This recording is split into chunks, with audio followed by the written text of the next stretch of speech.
Yeah, they were giving us choose which one, but They haven't chosen yet. the thing I've learned is they take very, and I've been told this by, my mom comes to the seniors, we were getting concerned because of school. And they takes a little time. So he's already out of the middle school, the grammar school. Now it doesn't They were matter. trying to sell the grammar school that he was in, and it's still sitting there. So he's about to finish middle school, and I figure by the time he gets out,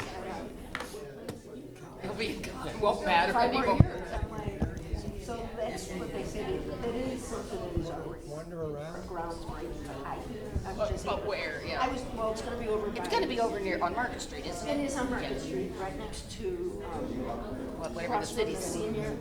Oh, okay. It's right, literally, like across the street, that lot is gonna Oh. be, but which, I bet. Which one, who knows, right? I don't know which one they finalized. I know that at the library, there is a model, Yeah, which I looked at, but but I think, yeah, and that's the problem, they should just show the one now.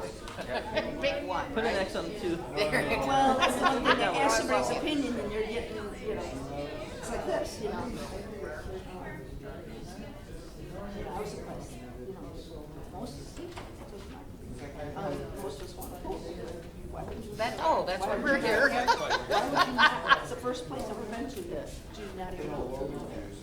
I mean, it's kind of ridiculous, so. I said they had that ad in the other paper that said, what do you want? They started listing a bunch of things, and I got to Oh, look at yeah. one. They haven't decided. I'm gonna show up so I That's can what we vote. said. Well, they just put in, somebody wrote a long, Yeah, oh, I know, I remember. and I said, thank you, because I was saying it verbally, No food. can I ask you, okay, what are you gonna just put baseball? Even the kids say, well, I just baseball. You need more. When we lived in Grand Isle, we had a pool. Then we moved down here in June, and then the summer started. Right. We came up from Florida, we had. Oh, geez. But you used to, every.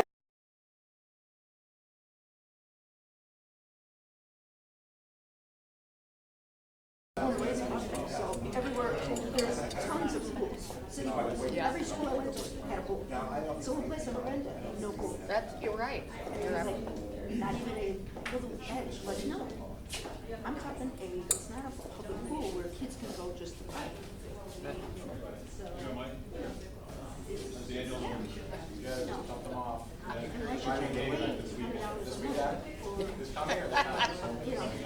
They can't keep it up. Why not?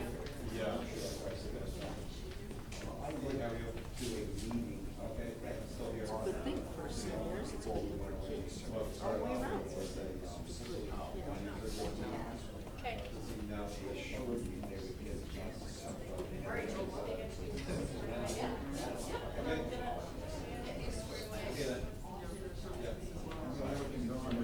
Were you on the water?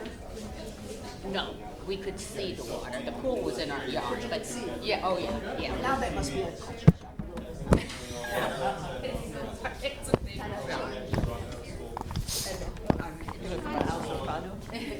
Yes. It's about half the size. I spent most of the summer staring at things going, should I throw this out or should we put it in storage? What should we do with this thing? If it has to go to storage, store it out. That's not a bad Well, idea. you know, what nice things here though, it's nice If it to doesn't, donate. if it doesn't fit, Well, they donate here, they restore, I mean, it's really been nice, even with us. And Goodwill. Yes, it's been working, yes.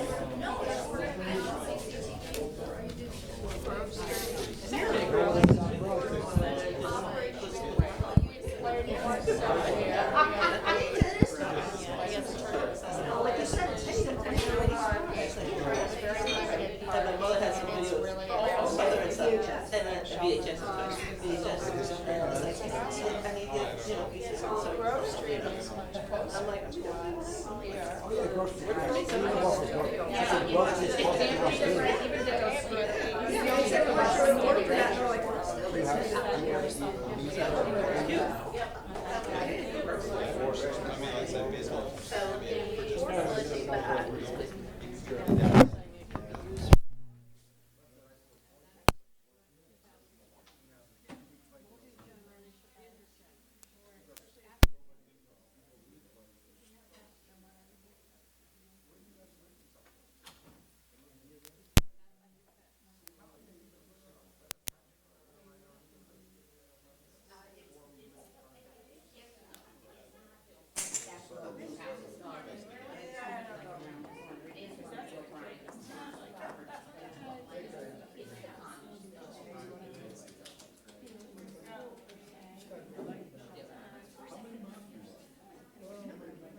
hardly anybody there in town. Oh, where And you're we're gonna be paying for it for the next 10 years, you know? So what's the,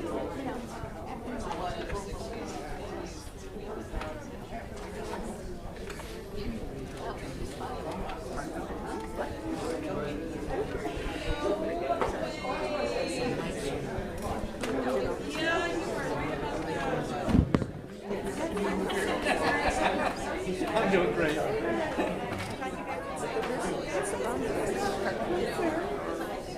That was coffee chairs without here.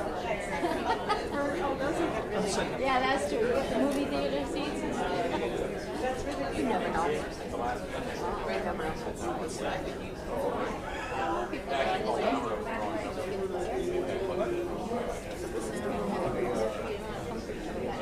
Well, no, this is just not this time. I know that these windows. I know they're in the back. I mean, here. And that's the door to go through, and it out the handle broken.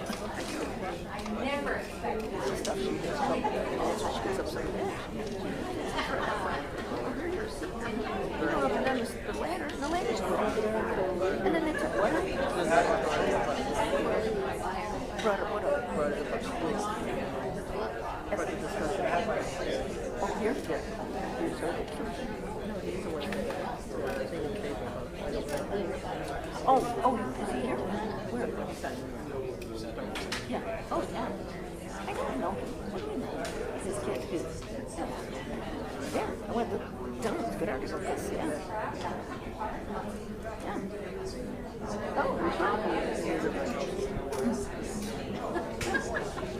No, he's right, you know. But,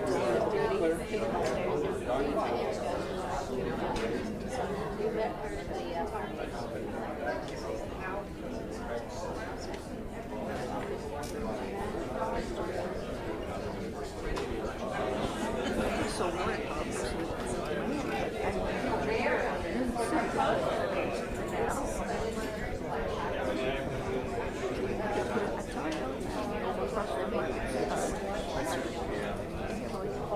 One side business, the other side's supposed to be, there's a park there. It's like a walking place, you know, a parking lot, like, you went up to the pool.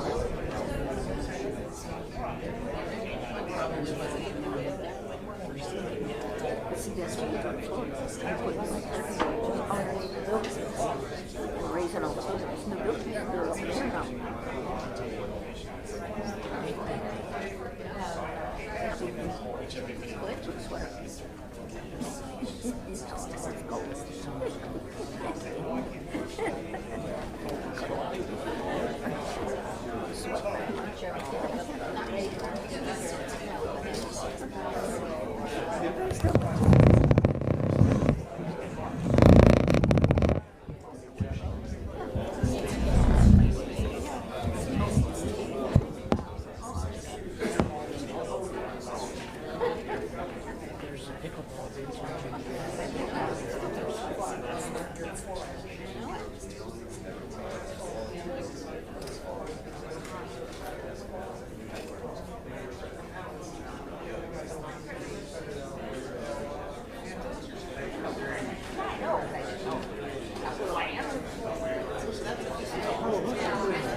The baby is kind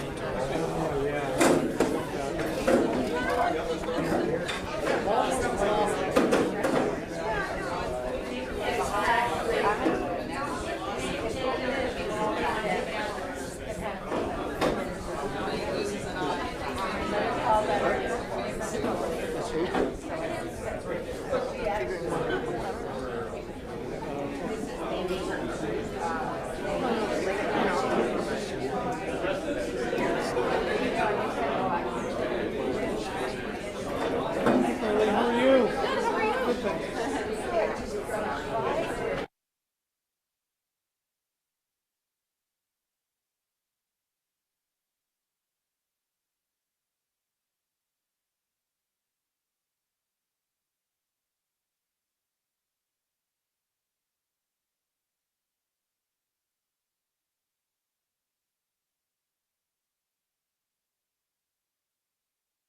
Good evening, folks. Thank you all for coming tonight to this open forum on the needs of recreation in our community. For decades now, I think Tom Hubbard is here. Tom's been with the city for 40 years. And for many of those years, he was director of the department. Tom, how long has the community been talking about having some type of indoor recreation facility? Yeah, the earliest I remember of really formalizing a process was back in the mid-90s. And I think by 1998, we had our first proposal that went to the council for the consideration of an indoor rec center. So it's been a while and a good 20 years. So 20 years. More recently, back in about 2013, we had another committee set up that Bobby Maines chaired that looked at public facilities in city center to include a city hall, library, and recreation facility. That study is available for any member of the public to look at. More recently, we began to talk in earnest driven by the Recreation and Parks Committee about finally getting down to understanding what the public might want by way of an indoor recreation facility. And Jennifer's here, and Jennifer has been the chair of that committee during this time when Jennifer Kochman. And it's with under the auspices of the committee that we're here tonight to talk about this. Our focus tonight and the object of this meeting is to hear from members of the public as to if we were to have an indoor recreation facility, if we were to build this in this community, what is it that the community would like to see by way of programs? What are those things that you would like to be able to do in an indoor recreation facility in South Burlington? Obviously, there are some private commercial indoor facilities that are very fine facilities, but the space for South Burlington residents to do indoor recreational activities in a public facility is quite limited. Holly and her team struggle to find places for adults to do adult basketball, adult sports activity, for preschool folks to be able to find makerspace and do other programs. And so we're really trying to find out what is it that the public would like to see if the decision was made to move forward in an indoor recreation facility. We have retained, with the approval of the City Council, we have retained Freeman French Freeman, a fine local architectural firm, to help us with this discussion and with some preliminary designs. That work will be ongoing and will be informed by what we're going to talk about tonight. We're very pleased to have Joel Bargman with us tonight, BHNA out of Boston. Joel has spent many years doing exactly this type of work, helping communities to really understand what their recreational needs are and how they can be accommodated in facilities either indoor or outdoor. Holly Reese is with us tonight. Holly is the current director of the Department of Recreation and Parks, and also has many years of experience working in the department because she started when she was 7. 16. And so there's a lot of expertise in the room, but the real expertise lies with you. And so we hope tonight that you will share your views with us as to what you would like to see if the city were to move forward with such a facility. So with that, I think we're going to go right to Joel's. Had a full day starting at 8:30 this morning, and multiple groups he's met with already. Joel, thank you. Thank you. I'm going to go through some pictures quickly, and then I'm going to come back to the beginning, but I think the pictures will help frame some of the questions that we're hoping folks might begin to answer for us. What we're doing was just to repeat it a little bit, is what is it that people are telling us, but also how do you put a metric on these needs? So when people are saying we need a court or we need courts, how do we determine how many that is? And that's what's going on in the next couple of weeks and months. The project site is Veterans Memorial Park. Here's the ice arena that's there, and the site is envisioned to be on the sort of leeward side of the ice arena. That's a bit closer view. You can see where the existing turnaround is in the park. This isn't a design, but it's just to show you what we're trying to work with a little bit. These two boxes are the ice arena. And the concept is to put some sort of a new recreation facility that would connect to the ice arena at its existing door and make a more comprehensive solution. And we don't know how big this multi-court area is, and that's really part of the discussion, along with some of the support areas that go around it. But the trick is to define this and then figure out how to put it on the site so that when you put parking in, you don't, as the building grows over the next 20, 30 years, if it ever gets expanded, we don't have to take out parking. And you can think about the future, because obviously today people don't afford everything that you may want to do 30 or 40 or 50 years down the road. So it's a matter of thinking about this today, but planning for the long term. So I'm just going to go through these quickly. The core of a rec center, and we tend to call them centers for active living or active living environments, or they're not just recreation centers. They have a stronger mission of dealing with the community from the child to the oldest senior. And there's not an excuse for anyone to say the facility is not designed for me. Our job is to find out what those needs are and adapt the design so that all those age groups can use it. So it does start with a sort of practical basketball court. And we've identified today a huge, huge need for basketball courts in the community. There's been a lot of discussion about having an indoor walking, we call them indoor sidewalks. What it is it's really a wider track that looks down over the basketball area. It's an area in the wintertime, you can have strollers, wheelchairs, joggers, but it's not a competition court. So that's sort of the core of the program that's been discussed. And the trick sort of is, how many of these do you need, and what different kinds of courts do you need? This is an example sort of showing two things. We're not doing the super large 200-meter competition track. It's that indoor sidewalk. But you could do courts. A lot of what we talk about is what's the floor in these gyms. Here's a wood floor, there's a synthetic floor. They have different purposes, different needs, and what we're trying to do is figure out from the community what those different needs are.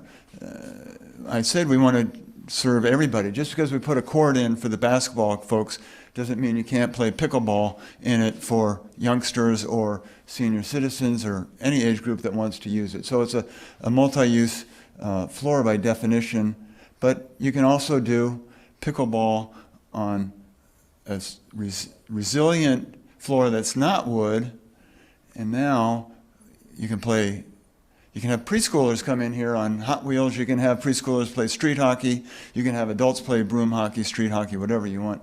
You have a more flexible, different kind of floor that's not a wood floor. So we're trying to understand with these flashcards what folks think about the programs that should be in this building. You can also do truly synthetic floors that are forgiving. You can even play tennis on that kind of a floor. And finally, one thing that we're doing a lot of is these turf facilities. See, it's the same size as a basketball court, but you just put AstroTurf from edge to edge of the room, and now you have a lacrosse area. Whoops, sorry. You can play lacrosse, you can play indoor soccer, you can play golf with nets, you can have batting cages. What you want to do is, it's really easy to think about the turf facility. What we're trying to do is, well, what goes in the building for storage? What goes in the building for nets? What goes in the building for other things, so that you can use the rooms that we create, the core rooms, for as many different age groups and as many different programs as possible. So you take that square room, you can play lacrosse, you could put a wall ball in there for lacrosse practice. You can really make it flexible.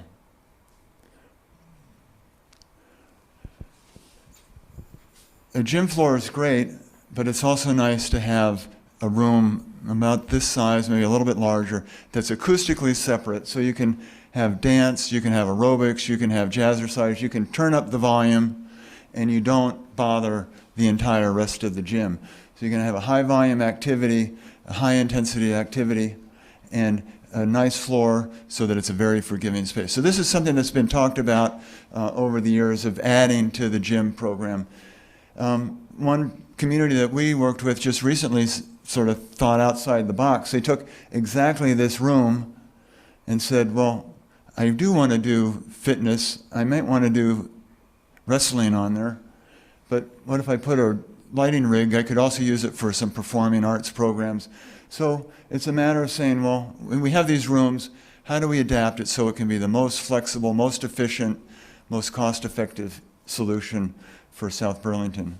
Another way to do the community, this community type room, the movement studio, is to make it with a synthetic floor. It's still a sprung floor, resistant, resilient, but it can also be a classroom. So now when you have a basketball team, you have a basketball tournament, at halftime the garage doors can come up, the teams can run in here, have halftime, whiteboards, you can close these partitions, have 2 teams in there. So again, it's how do we take a room, how do we take a gym, how do we take your facility and make it as efficient and flexible as possible. The last image is a makerspace. There's been some discussion, we've heard, what's the new arts and crafts room? New arts and crafts are digital printers, digital media. You can still do painting, you can still do sculpture, but it's a more robust arts and crafts type program space for a recreation department. And then last, on the inside program, we'd love to hear, when you go to the rec center, do you want to go to the locker rooms? If you go to the Center for Active Living, do you need to change, or are you going to go home and change there? Because every square foot we spend in the lockers is a square foot that's not spent in the activity space. So there's been a lot of discussion about this today. And then the last thing is there's a huge opportunity being in Veterans Park, which is just beautifully maintained, that the building doesn't have to just be enclosed. In summertime, with your summer camp programs, it can open out so that if there's, I understood today, there are 50 different summer programs for kids. You can come in inclement weather. The building has sort of a connection to its outside. So with that, I'm going to go back to the beginning and we can sort of go through these, and we're interested in hearing what folks have to say about what you want, what you need, and how we might adapt this facility.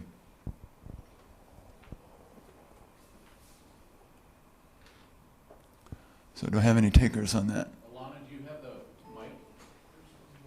There's one here, and I think then there's the front one as well. So we have a couple of members of our team who you'd like to speak to the mic so everybody can hear you. So let's maybe go through it from the beginning again. How do folks feel about whether we make it? You could have 4 basketball courts, so it becomes a very basketball-centric facility. There's a huge demand we can see in the community for recreational basketball that's not currently met. But we can also do a range of courts. I'm thinking, are there thoughts about how that's done? Yes, sir. Just a question Hang about on, the wait a basketball second. courts. I'm sorry. Here you go. Just a question about the basketball courts. I guess I'm not a basketball player, so bear with me. We have 5 schools and 5 basketball courts, and that's not enough? I don't think that's a question tonight, but the question is, that's a decision to be made between the school district and the city council. What we're here tonight is, assuming that it's not enough, what would you like to see in this facility? If you're not a basketball player, maybe you do something else and there's a floor that works better for your activity than wood does. Okay. And the other suggestion I would have, I like the idea of a walking track. I belong to Rackett's Edge. I use their walking track, I use their tennis courts, and the only question is, shouldn't there be a shield? Otherwise, people will be stopping, just watching a basketball game on the track. That's something that people actually like to do, is stand up there and watch the basketball game. Well, they're not going to do it at Racket's Edge. So it's a good point. I mean, one thing you want to do is you always want the track to be available even when there's some sort of other activity below, because the track is meant to be open and accessible to all. You know, I will say that part of our job is to answer that first question you had, and we did meet with the school groups today, and we're beginning to understand that scheduling dilemma of, you know, why there are more courts required than are currently available. Are there any thoughts about the different floor surfaces, you know, versus, yes ma'am? Okay, so I'm a pickleball player, but I'm not convinced that wood is the best flooring for any of those sports, because wood gets dead spots and it gets warped. Can you tell us a little more about this? This is an acrylic floor, and it's tiled, and it goes on the same subfloor that the wood floor would go on. So it has the give to it. It doesn't quite perform the same way for basketball as a wood floor does. It's close. You can see they play basketball in that facility, but it's a little bit more slippery. The ball doesn't bounce quite the same because it's not exactly the same magnitude of density in the material. So you can use it, but for a good number of sports, the wood floor is sort of the most forgiving of all surfaces for intensive activities. Yeah, there was a third one. What was the third one? The third one is the synthetic. So this is grass, know. synthetic grass. No. And that's on a rubber mat, so it's a very forgiving floor as well. But that's more for soccer and field hockey and lacrosse and other types of indoor events. Locally, a good example of synthetic floors over at the Ross Sports Center at St. Michael's, if you happen to have been there. Not their main gym, but they have 3 courts similar to what was shown here. That's a synthetic surface. So if you're looking for a local frame of reference, there's at least one. What's the lifetime of these flooring? I mean, does the wood floor have to be replaced every 30 years? Do the synthetics last for 50 years? I mean, It's for the camera and the audience as well. So it's important that people hear what you have to say. so my concern was the cost of these floorings. I mean, are some much more expensive? I'm assuming wood would be the most expensive and have the least shelf life, I would assume. Well, the wood is more expensive, but surprisingly, there's not a huge difference in cost. In other words, the communities that are making the decisions don't generally make it based on cost. They make it based on performance, because it might be $2 or $3 a square foot difference. The wood floor will last 30 to 50 years. It does need to be refinished every several years, so somewhere between 2 and 5 years you'll resurface these. The trick in this is to design adequate mud rooms, and we usually have viewing corridors so parents and visitors can see into the gym without bringing their dirty shoes, and you want to keep only athletic shoes in here and keep all the other traffic out, so we can extend that life.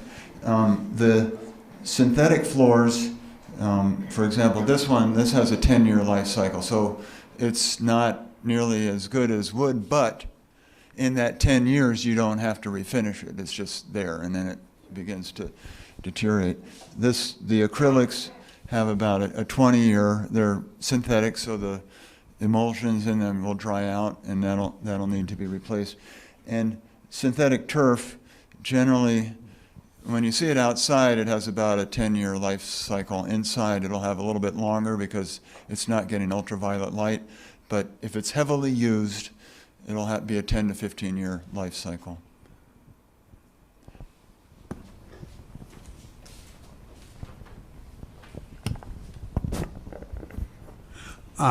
You've met with some other stakeholder groups during the day.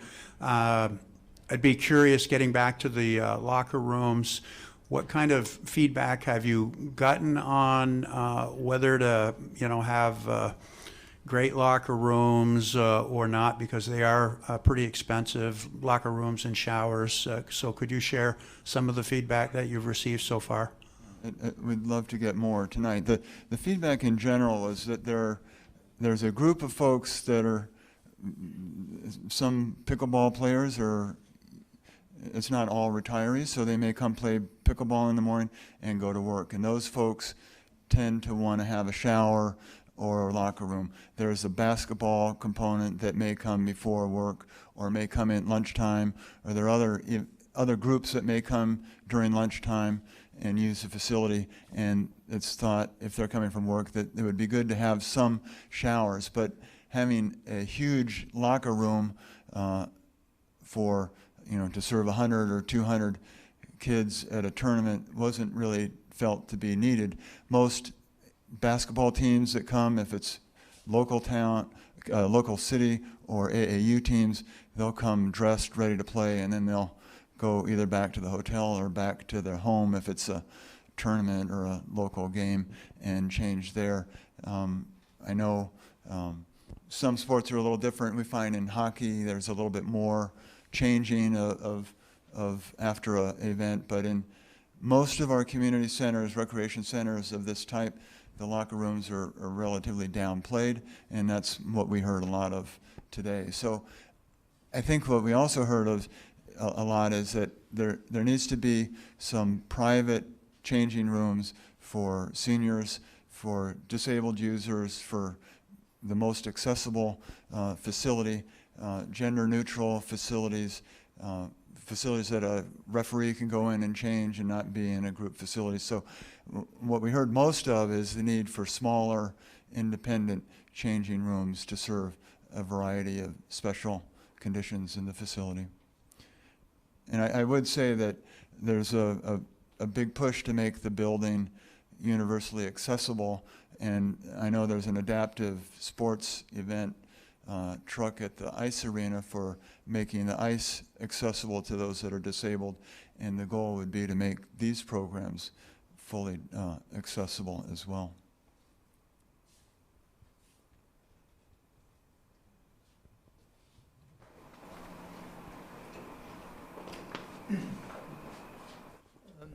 If I may, and I don't mean any criticism here, but it seems to me that we're putting the cart before the horse here if we're talking about floors and locker rooms, instead of talking about what do we really want in this facility. Because what you want in the facility is, to a certain extent, going to dictate the other things. Right. It's a great point, and the core of the facility is sort of dimensionally a court. And so we know that there's a demand for courts. So what we're really trying to do is understand what types of courts that demand is for, and that's why it tends to sort of get into a discussion of flooring. But the discussion is, we know that we could put 4 basketball courts in, and they'd probably be fully used as much, but does that really serve the needs of everybody? So if we want to put in something that can be used for basketball but also be used for something else, does that give the facility more range? So I think we're trying to address it, and I understand what you're saying. We probably focused a little bit too much on the material and not the use that comes with those different materials. What would you like to see?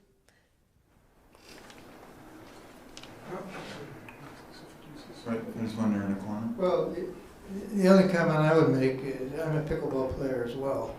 And if you were to canvass some of the other towns and villages around here, a lot of them are making extensive investments in more pickleball courts, either building new ones, or in the case of Cascade, they've just converted, I think it was 3 or 4 tennis courts to double that number of pickleball courts because the demand is so high. Pickleball has come on like a fire in this community. When we came back from the villages 10 years ago, we had to put a note on the fence to see if anybody wanted to play pickleball. These two people in front of me happen to be the two people we found. But Kentwood is clearly behind in terms of, pardon me, South Burlington is clearly behind in terms of responding to the demand for pickleball. We have two courts, and they have dead spots in them, and they got cracks in them, and people are going all over to get into better courts and more courts with less waiting time. I think that you're not alone in that desire to have pickleball courts. It's sort of universal. You know, these pictures I'm showing are upstate New York and Massachusetts. It's everywhere. But the beauty of pickleball is that the nets can be moved relatively easily, and it can work on a number of variety of floors. And if you have a double gym, you can all of a sudden have, you know, a lot of pickleball courts set up in the morning. And that's what we're sort of getting at, is if we want to really accommodate flexibility, now we need a place to put those, and we need a good quality net that can be brought in and out easily. We need to get the lines down so you don't have to tape those out every day, and we need to figure out how to make that room the most adaptable that it can be. And that's sort of what trying to understand these different events means. Everybody knows that a high school basketball court is 50 by 84, right?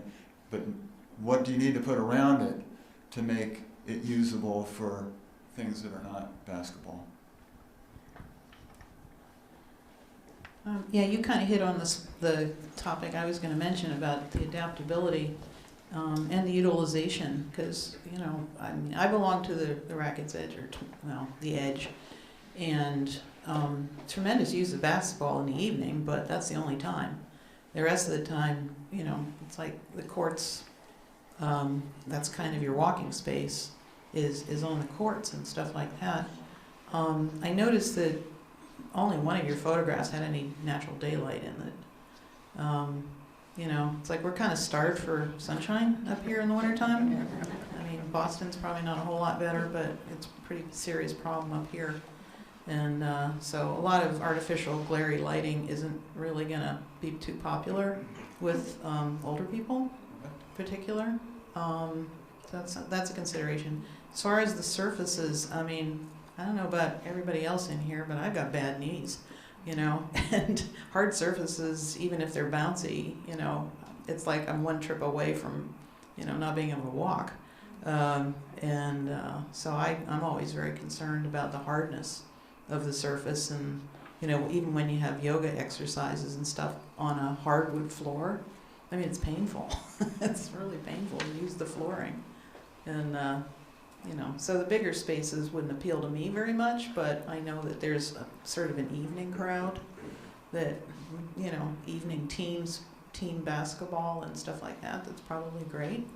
I think a lot of the wintertime, you'd be amazed at how many people jog and walk and run in the wintertime. So the whole need for an indoor track to walk, to me, seems ridiculous, because, you know, there's maybe 20 days a year that you can't walk outdoors if you buy a pair of ice bugs, which are, you know, shoes with spikes on them. So for me, I mean, I live right next door to this facility. If it was there, yeah, I'd probably use it, but I'd like to see people have to pay something, you know, maybe like a private public partnership, because I don't feel like paying for basketball courts for, you know, for the guys. You know, I'm never going to be able to use it. So, you know, I don't feel like 100% this should be public financed.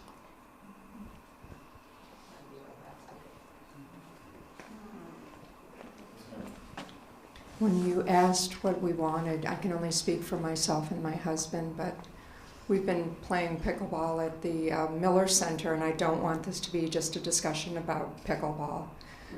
The Miller Center in Burlington is a nice size, a doable size, I think, because I know that a lot of my neighbors share the concerns about ever-increasing taxes. But that's a facility that's been in existence since 2008, and I believe the square footage in the main area is 7,000 square feet. It has a synthetic floor. It has basketball hoops, and it's also set up for pickleball. 4 pickleball courts. They have a separate room where they keep the pickleball nets, and a lot of the pickleball players in here are already familiar with it. I would be delighted if we could get something like that up. And if it had an indoor track overhead, that would be an absolute bonus. But I think that's a doable size. I think it would come in at a price point that we could swallow. Thanks.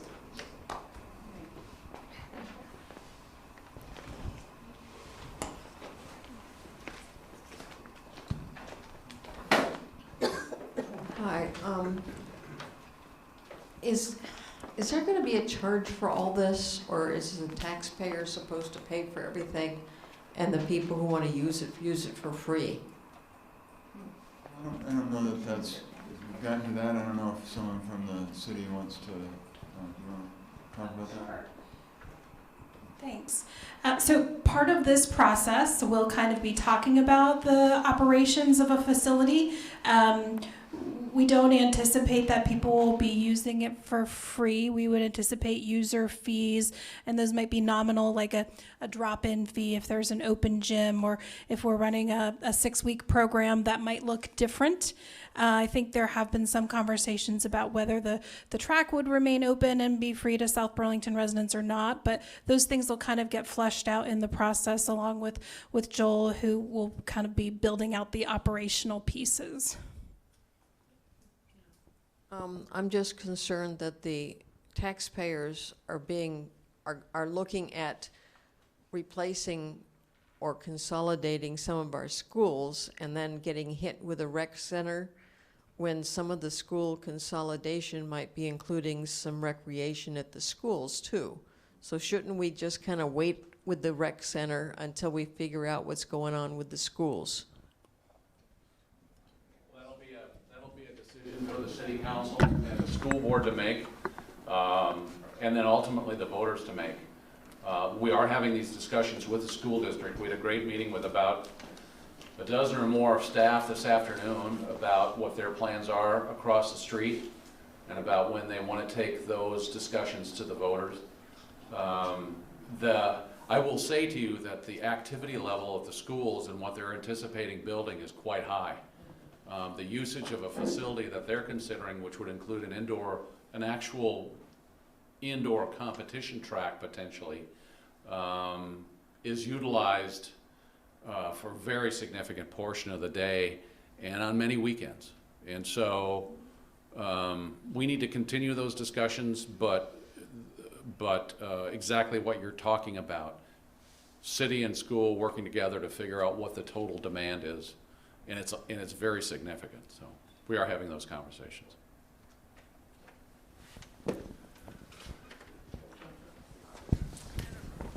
Yeah, I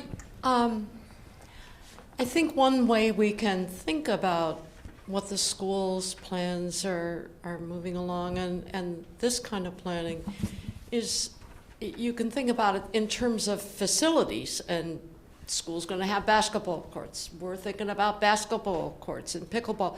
I think the other way you can think about it is in terms of the demographics. And in my experience being on Recreation and Parks Committee, it has been clear that 2 populations are not served by recreation facilities in this city. And that is the preschool population and everybody after high school. Because the school facilities are used all the time, and the reason that we're even considering this is that Holly tries to program for people of all ages, and the facilities aren't there. So you might think, well, we've got track here, we've got track there, we've got basketball here, we've got basketball here. But that's not the only way to look at it. The other way to look at it is who is in this community and who has needs for recreation, and are these needs filled by the facilities that we have? And our committee has been feeling for a long time, no, we are not serving everybody, and we can at least study what the community wants and what the needs are and try to design around that. So there isn't a duplication. If you look at in terms of people and not just facility, there isn't a duplication. Very good.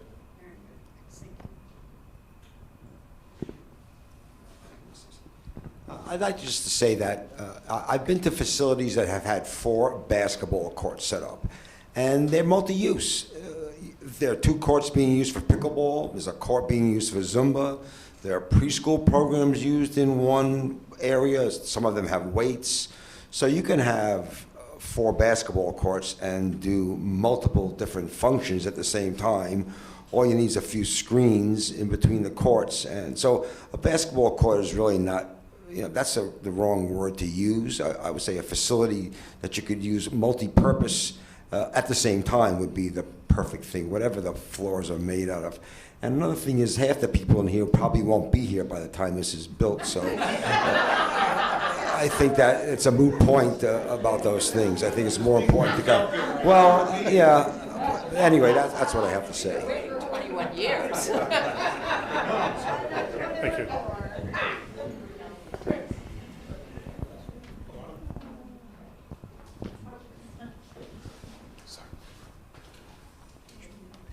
My question is, say we go with this, what is the next stage? I'm someone that would think of a pool. You're talking pickleball, you're talking basketball, you're talking a track. Okay, now where is this all that you're thinking? What is the future? I've heard a lot of people talk about pools. I even asked my son and my friends, and the first thing they said is a swimming pool. They're in school, so they do use the courts, they do, but they're, like they're saying, as an adult here, I'm thinking the same thing. Once you're out of high school, there is nothing beyond. I think that the trick with the next stage of the planning is to put this component in so that there's flexibility for the next 15, 20. These facilities last 50 to 100 years. It's not that it goes away. And 15 years ago, no one asked for pickleball in one of our community centers.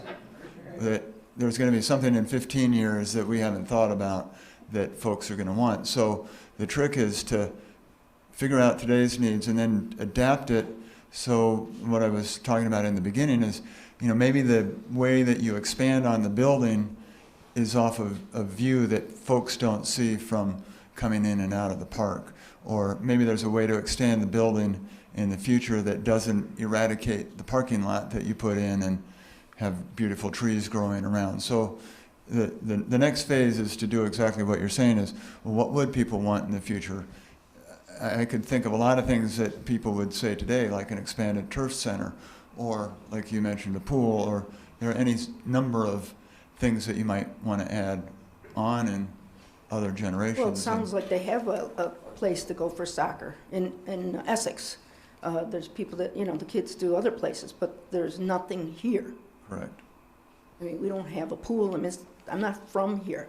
It's the first city I've been to that doesn't have pools, not even in the schools. There's one. Edge. I'm talking in the pools. I grew up with every school have a pool. Indoor pool? Indoor, in the school. They weren't pretty, they weren't Olympic size, they weren't, I come from Buffalo where they're old schools and, like here, but there should be something. We don't even have a Y here, Oh, we do? Yeah, in Burlington. I'm talking about, there's nothing here for, that should be more than just, I know everybody loves the outside and the green, but there's times when I was doing things with my son, we're traveling for, away for places that we should have here. So, this is a great step, but like they said, I don't even know if I'll be here when you guys decide on this stuff, yeah, I keep kidding about my son will be in college by the time you guys decide. What about the schools? Just a quick follow-up on Gary's. When we first started playing pickleball over at the Edge in Essex Junction, we played in the gym with a curtain drawn, of course, and the basketball players were on one side and we were on the other side. So that's the multi-use, I guess, is what I'm saying, just an example. And just a little follow-up, was brought up in Connecticut, Massachusetts, Rhode Island, New Hampshire, and Vermont, and I never had a pool in school. So Wes, thanks for that clarification. I think as Joel went through the slides, I think we use basketball court as a frame of reference for size. I think there's not an intent in anyone's heart to build something that's isolated to one sport, but that there would be a multitude of lines, as many as we can get on without having to have a manual to figure out what the lines are for what sport, but that, you know, we would anticipate multiple activities and sports going on each of these surfaces. At the same time. Yep, absolutely. So let me just make sure I'm clear with all this. All we're talking tonight, because in the advertisement, it was looking like we can talk about pool, we can talk about multiple different things that we wanted. Is it just talking about this one building right now? Is all we're talking about at this point? Oh, you can raise other recreation-related needs in the community if you'd like. I know it's very expensive to go out to the Edge, and not a lot of families can afford it. And it's small, and you know, my mother-in-law swims at the Edge, and something's always breaking, something's always happening, but you have to travel. Why shouldn't we have something in South Burlington, you know, for the seniors to swim at, or young kids to learn how to swim, you know, instead of having to pay an outrageous price for the Edge. You know, to me, it's an outrageous price. I cannot afford it. But, you know, it's just, and this is great, a multi-function, you know, indoor basketball, you know, if they want to play anything, you can do that, fine, but what are we looking at tonight? Are we looking at that we could put a pool in, that we could have some activities to be out, especially in the wintertime, you know, and I love the track, where people come in and walk, that's beautiful. You know, but are we looking at just this building? It sounds like what I'm seeing from the slides, or are we talking about multifunctional, that we can put a pool in possibility, that everybody can use it, teach the young kids how to swim. As older people want to come in and swim, but you've all been talking about this for 20 years, it sounds like, and nothing's been happening yet. Well, we're trying to change that. I've been up here for 5 years already, and I've been watching a school trying to get built, and it's not happening yet. So it's, you know, things have got to move, and every time it seems like there's a standstill, and then nothing gets moved. So there's a big lot over there, and I've been into the hockey rink over there. I'm going, wow, this is a huge place. Very huge. You all were able to put that big building up there. Why can't we put a big building up and have a multifunctional place here as well then? Well, I think that's It's not owned by the city. That's what the rinks are not city owned. Oh, that's it. Well, they are. West, they are. Yeah. They are city. They're actually city owned. So. I thought there was a big row about that. The committee that owned them didn't want it. They were leasing the land only. They were given to the city, and their rinks are leased back to the South Burlington Skating Association. Anyway. So what we're here tonight is to talk about the entire range of community desires. So hearing that there are folks in the community who want a pool is fine to have that discussion tonight. So there has been a lot of discussion over the many years about having a facility like this. And so the baseline, let's call it, using a basketball term, the baseline here is to start with that discussion but then hear from the rest of the public about other things. So it's all good.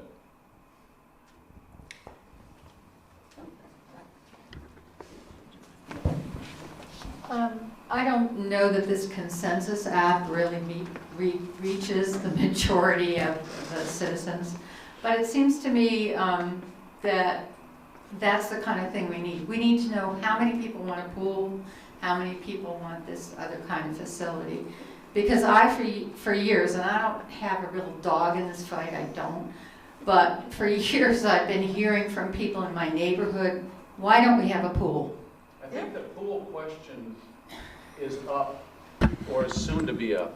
It was up, but I think your point is that we have about 700, a little over 700 people who've downloaded the app and been answering questions. And on that question, I think we had a couple of hundred people. So again, that's a pilot. It's one way, but yeah, I there may need to be other ways to get that. But I mean, from my personal point of view, that's what I've heard from people in my life in South Burlington. Why don't we have a pool? And pickleball is a relatively new thing compared to a pool. So I'm that pickleball age, so I have a lot of friends who play that. But in my life here, pool is what I've majorly heard about. So just to share on that, a survey will be available for folks to fill out. It's going to be online, so that'll be up on the website tomorrow, and there'll be opportunity for you to share that information. So share that with your neighbors and your friends, so we can get that feedback. Senior age, that's silly. Not everybody has computers. Nobody's connected that way. That was going to be my comment. If you're just doing, yeah. Is there somebody else? That we learned in our committee hearing with Joel that there was going to be an extensive survey that was going to be gathering that kind of information. I have two other ideas for this. We have a very active dog park group in South Burlington. Would there be one of these spaces that could be used for puppy training kind of thing? That is one question I have. The other is that we have had very successful Sobu Night Out events that have been going on for 4 years that are very well attended. Would any of these spaces be used, could they be used in the wintertime for comparable kinds of events, big gathering kinds of events? Those are two questions. Would any of these rooms be adaptable to those two things? So the first question was related to the dog park. We did meet in one of the outreach meetings this morning with the program provider for the puppy training and dog training and four different programs that are currently provided, and what they might need to have in the building and how you adapt that. So you, exactly what you're saying, training for dogs could be provided if folks wanted to do that. So we are gathering that data, and that is possible. And in terms of the use, you can put a cover on the main court and turn that into a different type of event. So we have facilities like this that bring in trade shows, lightweight boats, things like that. And you can also, the really good floor is the turf floor for farmers markets and things like that, because you don't have to protect it. That type of floor is very adaptable to what you're saying. We do the puppy program in here, in this room. But eventually, this will be school property. The school will be located in this facility, the school offices. That's part of the trade for 180 Market Street. So the school has, the use of this.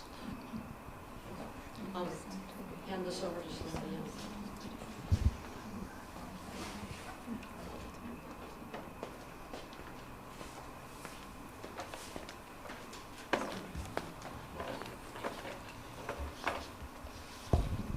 Any other questions or comments?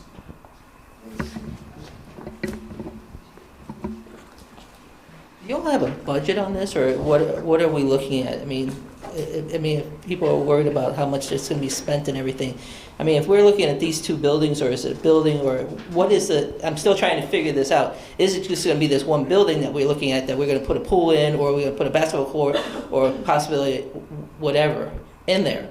I mean, what are you, because you're saying continuing on with this is like the first phase. So, so are we able to, if the public votes on it or whatnot, or however it's going to work out, and they decide to pool in a basketball court or half court or pickleball or whatever they want in it, It's just gonna be that one build, and then it grows from there? We don't know that yet. Okay. One of the things, we're very early in the design phase. The first question we need to ask is, what does the public want? Something indoors. Yeah, For the winter something time. indoors. Maybe Start with that. I'm a letter carrier, so I know what's about outside all the time. So I would like to have something indoor to see, as far as activities and stuff like that later on, I think for we're- sure. I think we're ready For my to senior check years that when I box. get ready to retire. Trust me, I don't want to be back outside. So we know indoors. Definitely indoor for me. That's a great step tonight. And my son would like a pool, I know that much. So once we gather that information, we need to understand what the consensus is of the community around the need. And then we will work with our architect and with Joel to say, okay, if the need is X, what can we build to meet that need? And after that, then we will get some cost estimates on what that would look like. Now, there are, I think there were 4 of our 5 counselors here tonight, and they have all been pretty direct with us about being respectful of and understanding the capacity of the taxpayers. And they've been pretty aggressive actually with us, saying that we need to be very mindful of the capacity of the community to support a facility. But we can't get to a number until we understand what the community wants. This is really step 1. So, but the steps are going to come along pretty quickly. This isn't going to be a 5-year design thing. We're expecting to have a lot of this information by late fall. So.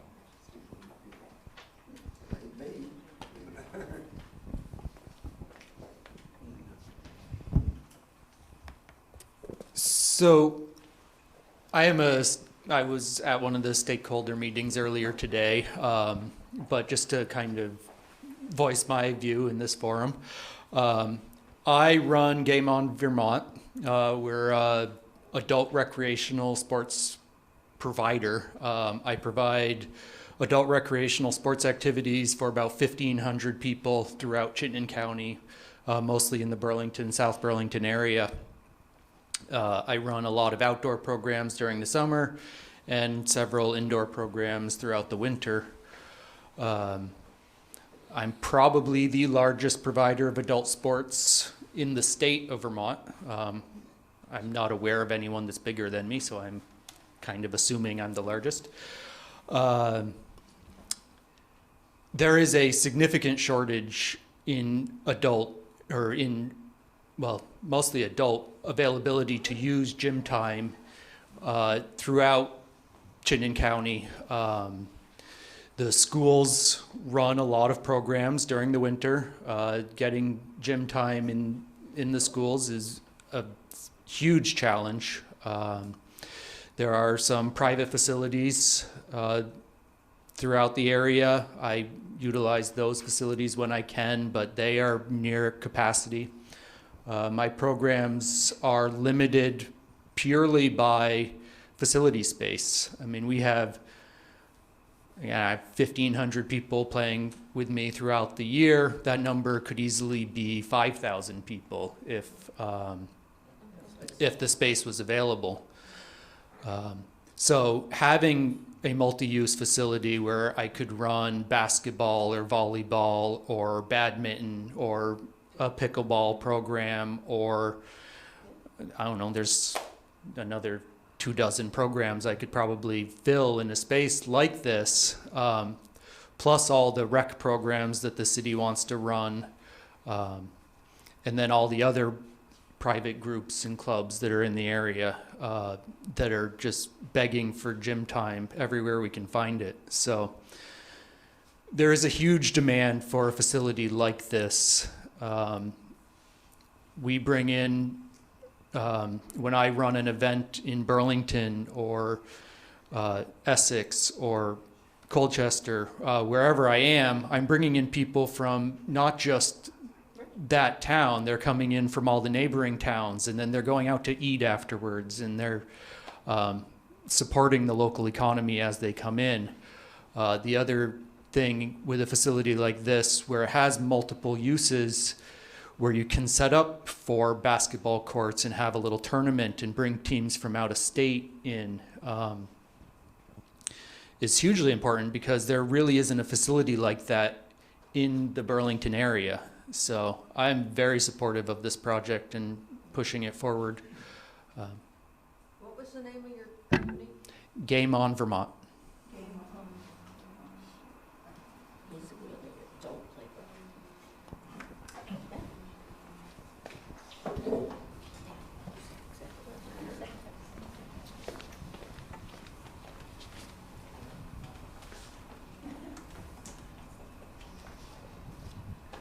So are you paying user fees to the facilities that you utilize? Okay, so that's an income stream to the facility.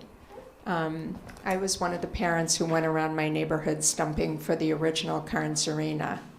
And a lot of the feedback that I got from my neighbors was, well, I don't skate, or, well, I don't want to just support a bunch of hockey brats. And they were kind of hostile about it. And when I informed them that it was a multi-purpose facility for public skating, for figure skating, for ice dancing, that you could take the ice off and use it for other types of recreational activities, that there was such a huge demand for the space that it would end up paying for itself, which it has. So to hear somebody say that he's looking for space that he's willing to support, I think that addresses one of the concerns that a lot of people in this city have about ever-increasing taxes. If there's a way of building a facility that's right-sized, that's well-utilized, and yes, the Miller Center does charge for everybody who goes in there and uses it. It's not free. That we could actually make this work.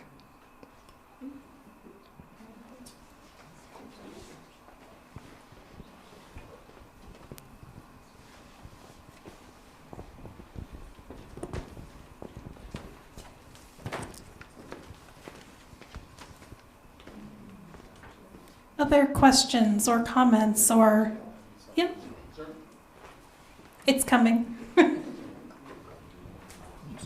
This is very simple, but we're wanting to get public opinion as to what people want. And you're talking about a survey, and all my question is, where is the survey, or how can one participate in that? So the survey is going to be online, and it'll be available tomorrow on our website. So the website is southburlingtonvt.gov or sbvt.gov. How do you get the word out to everybody that it's there? Yeah, so I'm using social media. You guys can share that with information with folks. There'll be an advertisement in the newspaper. It'll be on Front Porch Forum. So a variety of ways to let folks know that it's there. And if you know somebody who can't get online and fill out the survey, if you can help them with that, or if someone wants to reach out, happy to take their information or print it out and get it to people in that way too. This is not consensus. This is an action. Correct. Is there a way that you can get, like I deliver mail to the senior centers, and they don't have a pool over there. And I know they talk about that all the time as well. Is there a way that we can get them a flyer of some sort that you can get to them?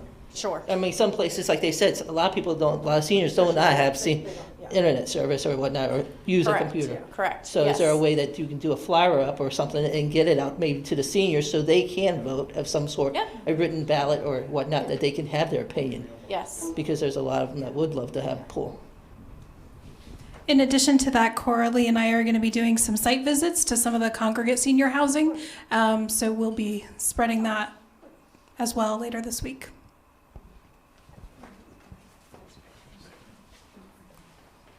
Sandy Dooley. I attended the earlier meeting where, I'm forgetting your name, the consultant mentioned a recreation facility I believe you had worked on in Randolph, Massachusetts. And I just wanted, this is just an example because he mentioned that. I looked up their website, and they have membership fees. And for adults, the fee is $15 a month, which would be $180 a year if you did year-round. Family is $30 a month, or $360 a year.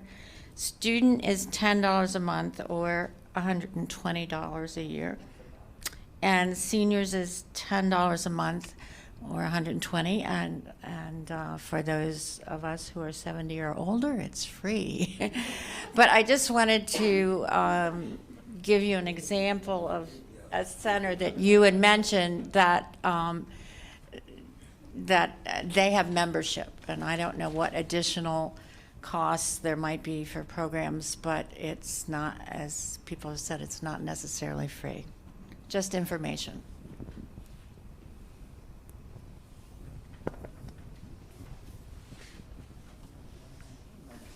Any other questions? We've gone about an hour now. I think the input has been really valuable. So we will be putting more information out on our website. The survey is going to be out. Joel's going to be back in mid-September for another round, a more refined round of what we're looking at. We always welcome input on our website or to Holly's email, which is on our website. We always want to get input from the public about whatever the issue is. Please keep us up to date with what your thinking is. Now, let me close with one last thing. We've talked a lot about swimming and pools and pickleball and basketball and recreation facilities and programs. But one of the things as a city council and one of the things as a administration that we've talked about a lot is how do we get people out of their homes? How do we get mostly our youth off their computers and off their phones? How do we create community in a way that brings those socialization skills and that just community building back? 4 years ago, Holly and her predecessor started Sobu Night Out, or was it 3 years? 3 years ago. The next one, the last one for the summer, is on Thursday. We're averaging between 1,000 and 1,500 members of this community that are going out on a Thursday night, meeting friends, listening to music with families, playing baseball or soccer.